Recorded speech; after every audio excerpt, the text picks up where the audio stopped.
Hey there, Shadow Penguin, and welcome back to the third episode of my Skyrim Special Edition walkthrough. Now, since the last episode, I went away and I got myself an orcish bow because I thought I needed this upgraded equipment.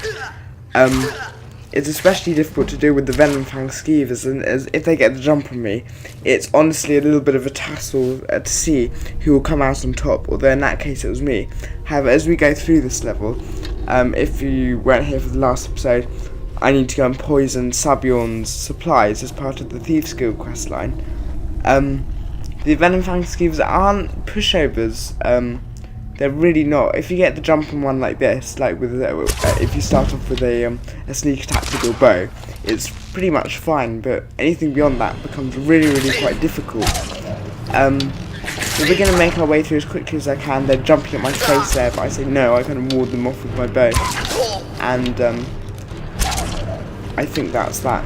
In future episodes, the brightness will be turned up a lot because I realise that in the Thieves Guild questline, I will be skulking around caves to a rather large extent, and it becomes difficult for you guys to see what's going on if I have the normal sort of default brightness setting on. So I'm going to change that up for the next episode.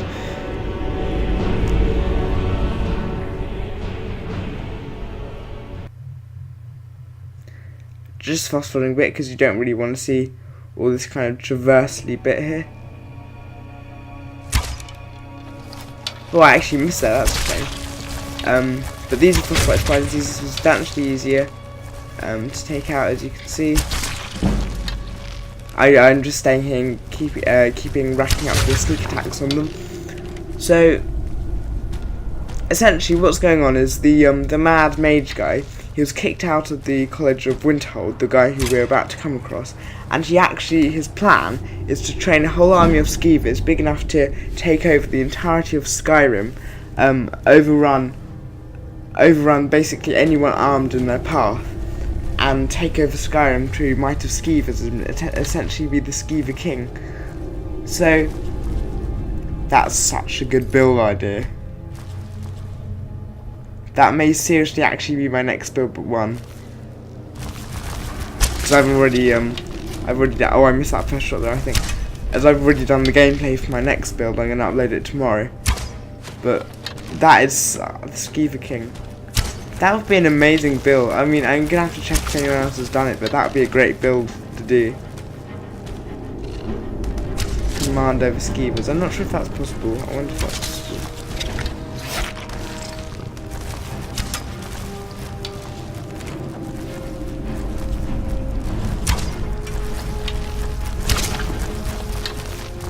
And you see, this reminds me of that first frostbite spider face in and Bleakfall's Barrier there, the massive one, the wounded frostbite spider. But this guy, he's a bit of a she-log really, or might be a lady, I have no idea. She-log certainly was. Back spawn Van Goland. But anyway, now we're going to use our dagger that we also purchased in Whiterun, because that's where we went to, understandably, to get our new gear. So, because sneak attacks with the dagger in this case with multiple enemies about is actually quite efficacious comparatively, simply because it doesn't actually alert the sort of nearby enemies as to your presence, as opposed to using something like a bow in that case. So hopefully this is fine. We're just going back there just to make sure we're not discovered by the Skeevers, because we need to make sure, because the wizard is actually very physically imposing.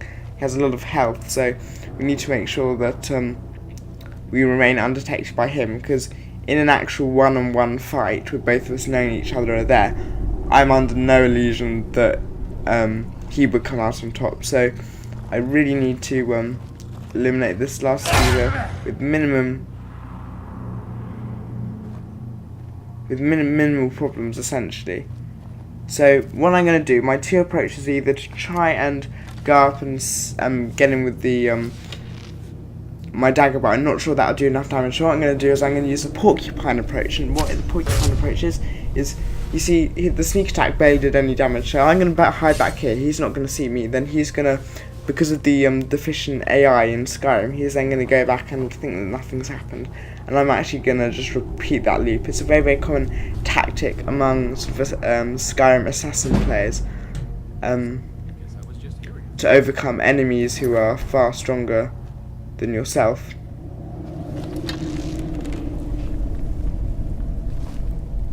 All you do, you sneak out from behind cover every so often, wait till he just goes back, and then get another shot. Then you immediately hide back. In many cases it's best to switch to third person just so you have more awareness to where he is, so you can just kind of go round the pillar, not be spotted by him. He's now going to run back. Because my sneak is high, my sneak is very high by this point in the game, he's just going to completely forget my existence. So again, I'm going to be able to put another arrow in him, and now I think he's basically at the point where I can go and get him with my dagger. So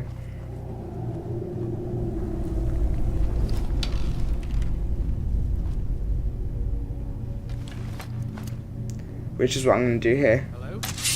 Who's there? Nothing here after all. I just need to make sure he was down to a sufficient amount of health for him to no longer be a threat, and then I can just finish the fight.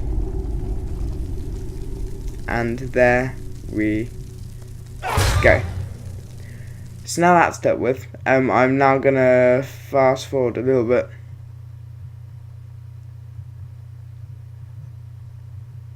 Just because this bit isn't that useful for you to see. Now that's actually the main, I think actually that's the main bit of the episode done.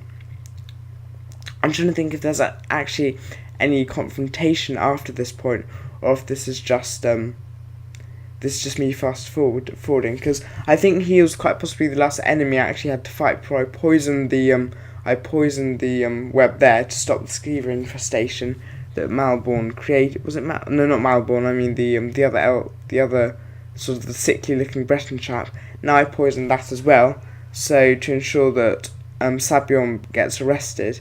And now here and in, this is basically just me going back. I don't have the correct level of lockpicking skill, because my only sneak skill I've been leveling is sneak. So now I just let events play out now, and I sort of just watch from the sidelines. To be fair, he was literally just quite an unpleasant character, Sabion, so I'm quite pleased to see his demise, I have to say. So then Caius and Sabion go off to the station. Oh, Malus Macius, that was him, the kind of sickly looking Breton chap. Or is he a Nord? I have no idea. He has an imperialish name, I think. I don't know. Anyhow, names aside, now all we're doing is we're going to find the accounts, because we need to find his business partner, and we have that mysterious symbol at the top that we need to check out. So our next quest for the guild would actually be to find that out. But what I'm going to do next is I'm going to go to the Dawnguard and start the Dawnguard questline, because I know that you guys will probably want to see that. And, well, besides, that's something that I want to do, because I really want to get the Dawnguard crossbow and just start off that questline. So anyway, thank you very much for watching, and see you again with another Skyrim video.